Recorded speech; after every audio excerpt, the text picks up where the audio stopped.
Well, the balancing, we all have our ways to do that. But we mentioned before we were rolling about psychedelics and how they help Yeah. you, and how I think that started maybe working with veterans or learning how they used it to kind of with Um, their PTSD. well, so I first started working with psychedelics about 8 years ago. So I'm very, very new into my journey and relationship with a couple of different substances. I've microdosed psilocybin quite often. Mhm. I've worked with LSD quite a bit, both in a microdose and a bigger dose journey style thing. Um, and I've sat with ayahuasca a number of times. I certainly don't recommend any of that to just anybody. Yeah. I do recommend everybody look into it. I think every single person in the world should know the value that some of these things have brought to people through studies at Stanford, studies at Johns Hopkins, where Yeah. cancer patients are given psilocybin assisted therapy and come out like a completely changed person. So I got into that world through a good buddy of mine. He's a DJ. He goes by Equanimus. Okay. He's fantastic. And he brought me into that scene. And I just started learning, and I've gotten a tremendous amount of benefit from working with these different substances and different like kind of plant medicines. And a lot of that stuff gets hate, and it gets shrugs, and it gets snickers. Mhm. And because there's still a really unfair stigma about a lot of that stuff. Yeah. And it's really a bummer. But for the people who are genuinely curious about it, it's a world that is literally saving lives. Mhm. An example of that is this organization called VETS that I work with, who I met. I started rocking with them a couple of years ago. Yeah. VETS stands for Veterans Exploring Treatment Solutions. They're founded by a couple folks named Amber and Marcus Capone out of San Diego. Marcus is a former breacher. So he's the guy at the front of the line busting into a building that might fucking explode he's a in his badass face. motherfucker, Yeah. huh?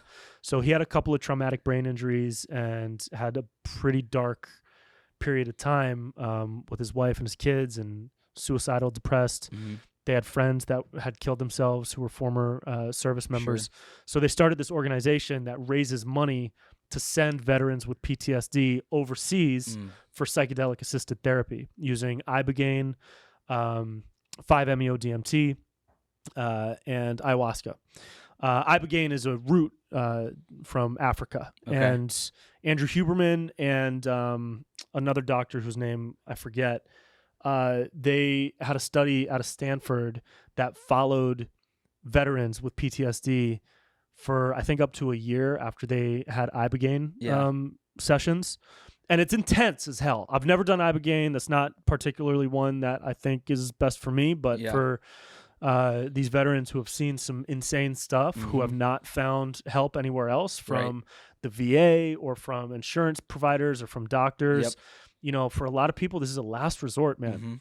And this study followed them for months after their treatment, and it showed tangible, like empirical data, brain scans, reactions to things, physical reactions, movement, coordination, and so much else. I highly recommend people go look it up. So I've worked with that group raising money, and I've spoken at their events and hosted a couple events with them, and they're awesome. There's another organization called MAPS, MAPS, the Multidisciplinary Association for Psychedelic Studies. They're at the forefront of pushing MDMA through the FDA to get legalized for therapy. So there are all of these initiatives to reduce the global level of trauma. Yeah. And it's a beautiful fucking movement. And the way it's trickled down to me is that I do partake in substances. It's rarely. It's not like a monthly or weekly thing. Yeah. It's maybe 2 or 3 times a year. Okay. And it's in an environment that I trust, with people that I trust, and we all bring intention into the space. Yeah. Before the experience. It's not like we're just popping Molly and running around, which is still fun from time to time. Did some of that in college. Yeah. But, but when you bring in a really mindful, intention-based approach, the results that you get in the integration process after integration being, you reflect on the experience you had, you have conversations with people, you journal, you meditate on it. It's changed my life in a massive, massive way. I've found new tools to work with the dark thoughts that pop up in my mind, the dark chatter that sometimes feels so overwhelming that I just had to like take a nap, Yep. and like pretend that I was dead for 2 hours to try and just get rid of this dark mental chatter. And so I've found new ways of navigating those low moments and dark spaces from some of these psychedelic enhanced experiences that I've had. It's not for everybody. I have to say that again. I'm not saying go do it. I'm saying look it up, look into it, because it very well could, and I hope will, change the way we approach mental health. You're saying something, not directly, but I'll say it directly.